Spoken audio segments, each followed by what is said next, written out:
Mukunda jewellers మొట్టమొదటి factory outlet ఇప్పుడు కూకట్పల్లి, కొత్తపేట్, సోమాజిగూడ మరియు ఖమ్మంలో. నమస్తే రస్తా గారు. నమస్తే అండి. చాలా మంది పిల్లల్లో ఇప్పుడు మనం గమనిస్తూ ఉన్నాము suicides. 5th, 6th, 7th class పిల్లల్ని కనుక మనం గమనిస్తే వాళ్ళకున్న యాంగ్జైటీ లెవెల్స్ అయినా, స్ట్రెస్ అయినా వాళ్ళకి దొరకట్లేదు. చాలా ఈజీ అనుకుంటున్నారు, లేదంటే ఇంకా మా వల్ల కాదని గివప్ చేసే ప్రాసెస్లోనూ సూసైడ్కి వెళ్ళిపోతూ ఉన్నారు, లేదా డిప్రెషన్కి గురి అవుతూ ఉంటుంటారు. దాన్ని మనం ఏ విధంగా పిల్లల్లో ఐడెంటిఫై చేయొచ్చు అంటారు?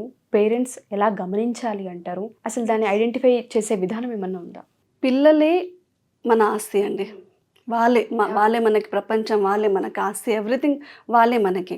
చాలా చాలా ఇంపార్టెంట్ అండి. వాళ్ళ ప్రాసెస్, వాళ్ళ థాట్ ప్రాసెస్, వాళ్ళు ఎలా ఉన్నారు, వాళ్ళ మూడ్స్, అవన్నీ తెలుసుకోవడం చాలా చాలా ఇంపార్టెంట్. మామూలుగా పిల్లలలో చేస్తున్నారు అని అంటే only because of pressure. So మనం ఆలోచించాలి ఏంటంటే ఆ ప్రెషర్ ఎలా బిల్డప్ అవుతుంది, వాట్ ఈస్ ద రీజన్, దానికి కారణం ఏంటి? ఆ ప్రెషర్కి మనం ఏమన్నా వాళ్ళకి ఇష్టం లేనిది చేపిస్తున్నామా? ఐదర్ ఇట్ కెన్ బి స్పోర్ట్సే కావచ్చు, అకాడమిక్సే కావచ్చు, ఏదైనా కావచ్చు, వాళ్ళకి చెప్పే విధానమే కావచ్చు, ఏదైనా. సో అది ఫస్ట్ మనం యాజ్ అ పేరెంట్గా తెలుసుకోవాలి. అది వాళ్ళ ప్రెషర్ అనిపిస్తుంది అని అంటే అది దేనివల్ల, పేరెంట్ ఇది మనం ఎలా చెప్తున్నాము అనేది చాలా చాలా ఇంపార్టెంట్. ఇప్పుడు ఫర్ ఎగ్జాంపుల్ చూసుకున్నామనంటే, ఇప్పుడు మెయిన్గా అండి 10th వరకు చాలా మంచి మార్క్స్ వచ్చాయి, everything is good, everything. Even మనం న్యూస్ పేపర్లో చూస్తున్నాము, ఐఐటి స్టూడెంట్స్ కూడా చాలా ఫేమస్ కాలేజెస్కి వాళ్ళు ఒక గోల్ పెట్టుకొని సాధించాక కూడా వాళ్ళు సూసైడ్ చేస్తున్నారు. ఏంటి?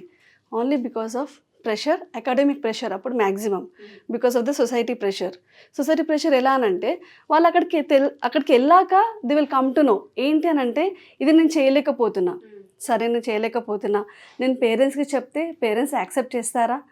మోస్ట్లీ చేయకపోవచ్చు.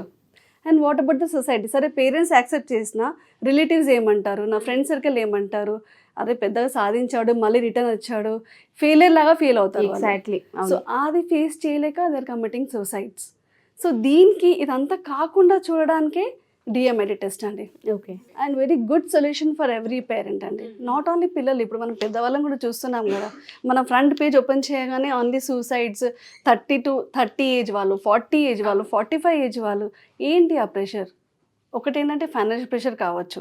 Why financial pressure? ఎందుకనంటే దీని కూడా ఒక కారణం ఏంటి అని అంటే, చదువుతారు, చేస్తారు, but they will not be successful in their carrier.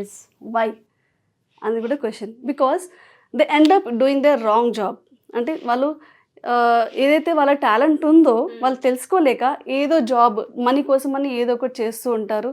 దానిలో సక్సెస్ కాలేక ఫైనాన్షియల్ ప్రెషర్ బిల్డప్ అయ్యి వాళ్ళు సూసైడ్ చేసుకుంటారు. సో పిల్లలే కాదు యాక్చువల్గా పిల్లలకైనా, అడల్ట్స్కైనా, ఎవరికైనా కానీ చేసుకునే వాళ్ళకి అనేది హెల్ప్ అవుతుందని చెప్పొచ్చు. చాలా హెల్ప్ కాదండి, ఇట్స్ గైడింగ్ టూల్ అని చెప్పొచ్చు. ఏ విధంగా గైడ్ చేస్తుంది, ఏ విధంగా దాన్ని మనం ఐడెంటిఫై చేస్తాము, ఏ విధంగా కెరియర్ని బిల్డ్ చేస్తుంది అంటారు? ఇప్పుడు డిఎంఐటి టెస్ట్ ఏంటి అంటే, it is demographics multiple intelligence test. What is demographics? Demographics is nothing but the స్కిన్ని స్టడీ చేసి దాన్ని మన ఒక మల్టిపల్ లెవెల్ ఆఫ్ ఇంటెలిజెన్స్ని గుర్తుపట్టే టెస్ట్. ఓకే. సరే మనం ఎలా గుర్తుపడతాం అనేది క్వశ్చన్ మార్క్ అండి. ఎలా గుర్తుపడతాం? బికాస్ హవార్డ్ గార్డ్నర్ అనే ఫేమస్ సైంటిస్ట్ తను ప్రూఫ్ చేశాడు, and he got the Nobel prize for that. ఏమని? మనకి ప్రతి వాళ్ళకి 8 మల్టిపల్ లెవెల్ ఆఫ్ ఇంటెలిజెన్స్ ఉంటుంది, అండ్ తనకి నోబెల్ ప్రైజ్ కూడా వచ్చింది. And 8 multiple level of intelligence అంటే ఏంటి? ఇప్పుడు ఇంటర్పర్సనల్ ఉంటుంది, అంటే స్పీకింగ్ స్కిల్స్, కమ్యూనికేషన్ బాగుంటాయి, వేరే వాళ్ళతోటి ఈజీగా కమ్యూనికేట్ కాగలుగుతారు. ఇంట్రాపర్సనల్, తనకు తను తెలుసుకోవడం అనేది. విజువల్ స్కిల్స్ ఉంటాయి, అండ్ వాళ్ళకి లాజికల్ స్కిల్స్ ఉంటాయి, న్యాచురలిస్టిక్ ఉంటుంది, కెనెస్థెటిక్ ఉంటుంది. సో ఇలా 8 మల్టిపల్ లెవెల్ ఆఫ్ ఇంటెలిజెన్స్ ఉంటాయి. సో దాన్ని బేస్ చేసుకొని ఈ టెస్ట్ ఏంటంటే, మనం దేంట్లో స్ట్రాంగ్ ఉన్నాము, మనం దేంట్లో వీక్ ఉన్నాము అనేది వస్తుంది అనమాట. సపోజ్ ఇఫ్ లాజికల్ ఏరియా ఉంది, అది వీక్ ఉంది అనుకుందాము. సో అది వీక్ని మనం ఎలా డెవలప్ చేసుకోవచ్చు అని కూడా టిప్స్ ఉంటాయండి. సో దాన్ని బేస్ చేసుకొని మన స్ట్రాంగర్ ఏరియా ఏంటి, మన వీకర్ ఏరియా ఏంటి అని తెలుసుకున్నాక దాన్ని బేస్ చేసుకొని మన ఫీల్డ్ని మనం చూస్ చేసుకోవచ్చు. పెద్దవాళ్ళు అయితే ఆ ఫీల్డ్కి వెళ్ళిపోవచ్చు. సపోజ్ 10th స్టాండర్డ్ స్టూడెంట్ అనుకోండి, కాలేజ్కి ఇట్ కెన్ హెల్ప్ దెమ్. సైన్స్కి వెళ్ళాలా, కామర్స్కి వెళ్ళాలా, ఆర్ట్స్కి వెళ్ళాలా అనేది వాళ్ళు చూస్ చేసుకోవచ్చు. సో వాళ్ళకు ఒక గైడింగ్ టూల్ లాగా. ఇప్పుడు చిన్న ఎగ్జాంపుల్ తీసుకుంటే, ఇప్పుడు నైట్ టైంలో వెళ్తున్నామండి. సో కార్కి ఆ లైట్స్ హెడ్ లైట్స్ అనేది ఎంత ఇంపార్టెంటో మనకి టెస్ట్ కూడా అంత ఇంపార్టెంట్ అండి. అంటే మనం జస్ట్ బ్లాంక్గా వెళ్ళిపోతాం అంతే. అంటే ఏది బూమింగ్ ఉంది, 10 మంది దేన్ని చూస్ చేసుకున్నారన్న ప్రాసెస్లోనే ఉంటుంది తప్ప మనకేది సూటబుల్, మనం దేనిలో ఎక్సెల్ అవ్వగలం అన్న వాటిపైన ప్రజెంట్ అయితే ఆలోచించట్లేదు. కాంపిటీషన్ వరల్డ్లో పరిగెడుతున్నాం తప్ప మనకు సూట్ అయ్యేది మాత్రం చాలామంది అవాయిడ్ చేస్తూ ఉన్నారు. ఇప్పుడు చూడండి, ట్విన్స్ కూడా సేమ్ వాతావరణంలో పెరుగుతారు, సేమ్ టైంలో జన్మించిండ్రు, మైట్ బి సెకండ్స్ డిఫరెన్స్ ఉండొచ్చు, but why they are different, మొత్తం డిఫరెంట్గా ఎందుకున్నారు? బికాస్ వాళ్ళ న్యూరాన్ డిస్ట్రిబ్యూషన్ డిఫరెంట్గా ఉంది. సో వాళ్ళ స్కిల్స్ డెవలప్ ఏదైతే అయ్యాయో అది కూడా చాలా డిఫరెంట్గా ఉంది. సో అది మనం తెలుసుకోవడం అనేది చాలా చాలా ఇంపార్టెంట్. ఇప్పుడు మనం అంటాము he's a god gifted child అనేది. Every child is a god gifted అండి. Every child is unique, every child is a god gifted, not only one child. ఇప్పుడు గాడ్ గిఫ్టెడ్ ఎలా అవుతాడు ఆ చైల్డ్? ఎందుకంటే తను తెలుసుకున్నాడు కాబట్టి. ఇప్పుడు ఫర్ ఎగ్జాంపుల్ సచిన్ టెండూల్కర్, తను తెలుసుకున్నాడు తను ఎందులో చాలా బాగున్నాడు అని. ఇప్పుడు ఫేమస్ యాంకర్ సుమా గారు ఉన్నారు, she is very good at anchoring. తను అది చేయకుండా వేరే చేసుంటే తను అంత సక్సెస్ కాలేకపోయేది ఉండేమో. సో అది మన టాలెంట్ ఎందులో ఉందని తెలుసుకునే వాళ్ళు దే ఆర్ 5 to 10% అండి. 70 to 80% పీపుల్ ఆర్ కన్ఫ్యూజ్డ్. బ్లైండ్గా బయట ఇందులో చాలా డబ్బులు ఉన్నాయి, ఇందులో వెళ్తాము, లేదా ఇందులో స్కోప్ ఉంది, మా పేరెంట్స్కి ఇది ఇష్టము అని అందులోనే వెళ్తారు తప్ప వాళ్ళు ఎందులో టాలెంట్ ఉన్నది అనేది అది చాలా పెద్ద టాస్క్ యాక్చువల్గా. ట్రూ. సో ఇప్పుడు మనకి కార్కి హెడ్లైట్స్ ఎంత ఇంపార్టెంటో సేమ్ అలాగే ఇప్పుడు మనం నైట్ జర్నీ చేస్తున్నాము, సో కరెక్ట్గా వెళ్తాము, డెస్టినీకి చేరుకుంటాము. అదే హెడ్లైట్స్ లేవనుకోండి, మన డెస్టినీకి చేరుకుంటామో లేదో తెలియదు, ఎంత టైం తీసుకుంటామో తెలియదు, బ్యాక్కి రిటర్న్ వస్తామో అని కూడా తెలియదు, గ్యారంటీ లేదు. సేమ్ మన లైవ్ జర్నీ కూడా అలాగే. మన మధ్యలో ఆపేసి ఏదో బిజినెస్కి డైవర్ట్ అవుతామా తెలియదు, ఎండ్ అప్ ఇన్ డూయింగ్ సొసైడ్సా తెలియదు. అంటే ఇట్స్ బ్లాంక్, జస్ట్ బ్లాంక్లీ మనం వెళ్ళిపోతాం అనమాట. సో అలా వెళ్ళకుండా it's a guiding tool for the parents whoever are doing the DMIT test, ఎవరైతే చేయించుకుంటున్నారో వాళ్ళకు కూడా చాలా అడ్వాంటేజ్ అండి. మీరు అన్నట్టుగానే డిఎంఐటి టెస్ట్ అనేది ఒక గైడెన్స్లా పనిచేస్తుందని చెప్తున్నారు పిల్లలకి. చాలా మంది పేరెంట్స్ పిల్లల్లో గమనిస్తూ ఉంటారు, వాళ్ళకి ఏదైతే సబ్జెక్ట్ స్ట్రెస్ అనిపిస్తూ ఉంటుందో, హార్డ్ అనిపిస్తూ ఉంటుందో ఫోకస్ చేయలేరు, వాళ్ళకి ఇంట్రెస్ట్ రాదు. కొంతమంది పిల్లలు అదే స్కూల్కి వెళ్ళడానికి కూడా భయపడుతూ ఉంటుంటారు. యాంగర్ ఇష్యూస్ కూడా అక్కడ డెవలప్ అవుతుంటుంటాయి, యాంగ్జైటీ ఇష్యూస్ డెవలప్ అవుతుంటుంటాయి. అవన్నిటి పిల్లలతో ఇబ్బంది పడుతున్న పేరెంట్స్ ఎవరైతే ఉంటుంటారో వాళ్ళు కూడా మన దగ్గరకు వచ్చి డిఎంఐటి టెస్ట్ చేయించుకొని రీజన్ ఏంటి అని తెలుసుకునే అవకాశం ఉంటుంది అంటారు. ఎస్ అండి, ష్యూర్. ఇప్పుడు ఇది లెవెల్ ఆఫ్ ఇంటెలిజెన్స్ దేంట్లో స్ట్రాంగ్ ఉందే కాకుండా మనకి లెర్నింగ్ స్టైల్స్ కూడా తెలుస్తాయి. లెర్నింగ్ స్టైల్స్ అంటే ఇప్పుడు 3 లెర్నింగ్ స్టైల్స్ ఉంటాయండి. ఒకటి విజువల్ లెర్నర్, చూసి నేర్చుకునే వాళ్ళు, కెనెస్థెటిక్ లెర్నర్, ప్రాక్టికల్గా చేసి నేర్చుకునేవాళ్ళు, మ్యూజికల్ లెర్నర్ మీన్స్ విని నేర్చుకునేవాళ్ళు. So what kind of a learner is మనకి తెలుస్తుంది రిపోర్ట్లో. ఇప్పుడు ఫర్ ఎగ్జాంపుల్ అండి, ఇప్పుడు చాయ్ ఎలా నేర్చుకోవాలి, సింపుల్. ఇప్పుడు దీన్ని నేను మీకు చెప్తాను ఇలా ఇలా చేయాలి అంటే, ఓహో ఇలా ఇలా చేయాలా, అదే వేయాలా, ఫస్ట్ మిల్క్ వేయాలా అని ఓరల్గా చెప్తే మీరు నేర్చేసుకుంటారు. కొందరేమో లేదు చూడాలి అంటారు, కొందరేమో లేదు నువ్వు చెప్పు నేను చేస్తాను అంటారు. So these are the 3 learning styles అండి.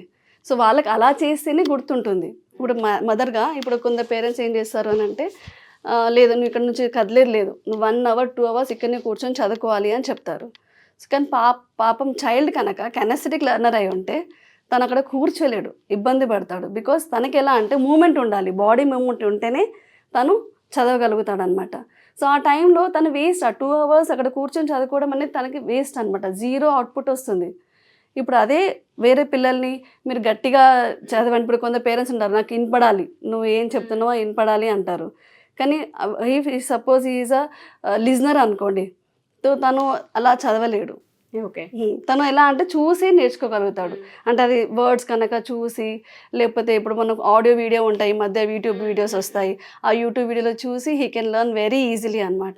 సో ఆ లెర్నింగ్ స్టైల్స్ కూడా పేరెంట్స్ తెలుస్తాయి, ఐడెంటిఫై చేయాలి వాటిని కూడా. సో డిఎంఐటి అనేది ఒకటి ఏ విధంగా చదవాలి అండ్ దాంతోపాటు వీళ్ళ ఫోకస్ ఎందుకు ఉండట్లేదు అండ్ దాంతోపాటు కెరియర్కి సంబంధించి ఎటు వెళ్తే బాగుంటుందన్న వాటిపైన హెల్ప్ అవుతుందని చెప్పచ్చు. చాలా చాలా మిమ్మల్ని అప్రోచ్ అవ్వాలంటే ఏ విధంగా, ఏ క్లాసెస్ నుంచి పిల్లలకి ఈ టెస్ట్ వర్కౌట్ అవుతుంది అంటే? ఈ టెస్ట్ అనేది 2 years అబవ్ అండి, ఎవరైనా చేయించుకోవచ్చు. Age limit is not there, there is no age limit. ఎవరైనా 30+, 40+, 20+, 2 years ఏజ్ నుంచి ఎవరైనా చేసుకోవచ్చు, ప్రొవైడెడ్ దట్ వాళ్ళ ఫింగర్ ప్రింట్స్ మంచిగా డెవలప్ అయ్యి ఉండాలి. ఓకే. సో వాళ్ళకి ఏం చేస్తామని అంటే, వాళ్ళకి ఫింగర్ ప్రింట్ స్కాన్ తీసుకొని ఆ ఫింగర్ ప్రింట్స్ని స్టడీ చేస్తామన్నమాట. దెన్ స్టడీ చేశాక వాళ్ళకి కొన్ని పేజెస్ రిపోర్ట్ జనరేట్ అవుతుంది. ఆ రిపోర్ట్లో ఇప్పుడు నేను చెప్పాను కదా, వాళ్ళకి ఏది స్ట్రాంగ్ ఏరియా ఉంది, ఏది వీక్ ఏరియా ఉంది, ప్లస్ స్ట్రాంగర్ వీకర్ కాకుండా ప్లస్ పాయింట్ ఏది ఉంది అందులో కూడా తెలుస్తుంది. అండ్ లెర్నింగ్ స్టైల్స్ కూడా తెలుస్తాయి. సో దాన్ని బేస్ చేసుకొని మళ్ళీ యాక్టివిటీస్ కూడా మ్యాప్ అవుతుందండి. ఓకే. సపోజ్ ఇప్పుడు నాది ఉంది, ఇప్పుడు నా లాజికల్ స్ట్రింగ్స్ స్ట్రాంగర్ అనుకోండి, నాకు chess is the stronger area అని చూపిస్తుంది అందులో. సో నాట్ ఓన్లీ చెస్, ఇప్పుడు 8 multiple level of intelligence base చేసుకొని there are number of activities కదా, ఆ యాక్టివిటీస్ నాకు ఏది బెస్ట్ సూట్ అవుతుంది అని కూడా ఉంటుంది. ఓకే. సో మనము పిల్లల మీద టైం స్పెండ్ చేస్తాము యాక్టివిటీస్కి, అది కూడా చాలా యూస్ఫుల్గా స్పెండ్ చేయొచ్చు విత్ DMIT రిపోర్ట్. అది చేతిలో ఉంటే మాత్రము we can do wonders with the children. So కెరియర్కి సంబంధించి చూస్ చేసుకునే ప్రాసెస్లో పిల్లలు కన్ఫ్యూజ్ అవుతున్నారని మీరు కనుక ఐడెంటిఫై చేస్తే DMIT టెస్ట్ అనేది చాలా పెద్ద ఇంపాక్ట్ని క్రియేట్ చేస్తుంది. లైక్ కెరియర్ గైడెన్స్ అని చెప్పొచ్చు. ఎవరైనా సరే ఈ ఎపిసోడ్ చూసిన తర్వాత ఒకవేళ అప్రోచ్ అవ్వాలి, డీటెయిల్స్ తెలుసుకోవాలి, ఎంక్వైరీ చేయాలి అనుకున్నా కింద స్క్రోల్ అవుతున్న కాంటాక్ట్ నెంబర్ని కాంటాక్ట్ చేస్తే మా టీం మీకు పూర్తి వివరాలు అందిస్తారు. Thank you ma'am, thank you so much. Thank you అండి.